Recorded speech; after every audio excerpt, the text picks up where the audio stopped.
পশুদের দৌড় প্রতিযোগিতা। একদা এক বিশাল সবুজ মাঠে ইতিহাসের সবচেয়ে অদ্ভুত এবং হাস্যকর দৌড় প্রতিযোগিতার আয়োজন করা হয়েছিল।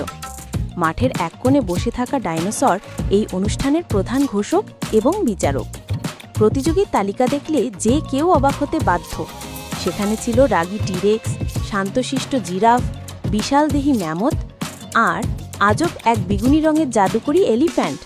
শুধু তাই নয়, আরও ছিল পেশিবহুল গরিলা, দৌড়বিদ টাইগার, কেশর ফুলিয়ে থাকা লায়ন আর এক অদ্ভুত দর্শন শিংওয়ালা বাফালো। মোট কথা, মাঠ যেন এক বিশাল চিড়িয়াখানার খিচুড়ি। প্রথম পর্ব, দৌড় এবং অদ্ভুত বিচার। ঘোষক ডাইনোসর ইশারা দেওয়ার সাথে সাথে দৌড় শুরু হলো। মাঠ জুড়ে সে এক তুলকালাম কাণ্ড।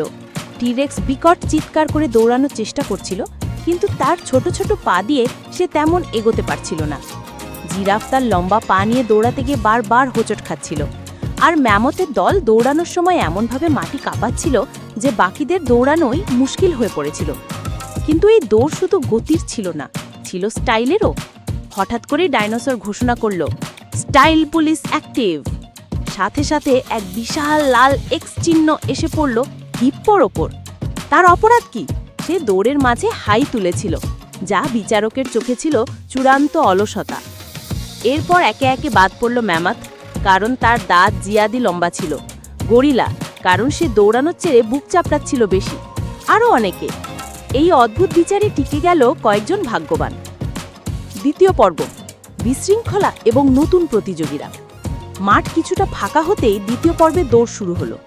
এবার মাঠে নামলো এক বিচিত্র শিংওয়ালা কাউ, যা দেখতে ছিল কোনো ভিডিও গেমের বসের মতো। সেই কাউ এমনভাবে দৌড়াচ্ছিল যেন এক্ষুনি আকাশে উড়ে যাবে।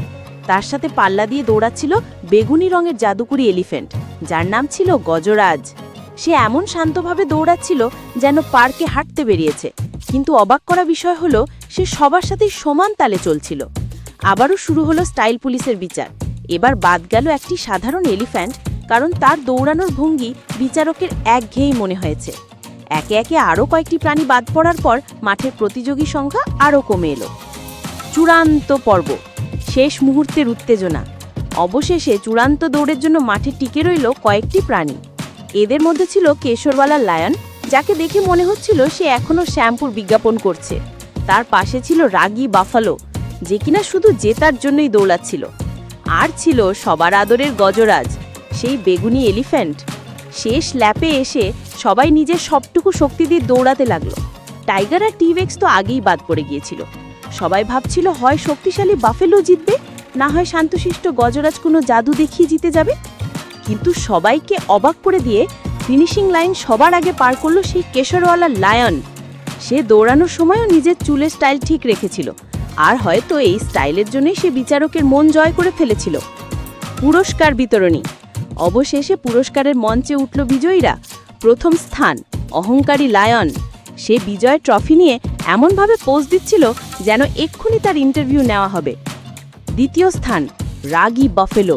সে দ্বিতীয় হয়েও খুশি ছিল না, তার মুখ দেখে মনে হচ্ছিল যেন এক্ষুনি বিচারককে শিং দিয়ে গুঁতো মারবে। তৃতীয় স্থান শান্তশিষ্ট জাদুকরী বেগুনি এলিফ্যান্ট গজরাজ। সে কোনো দিকে না তাকিয়ে শুধু মিষ্টি করে হাসছিল।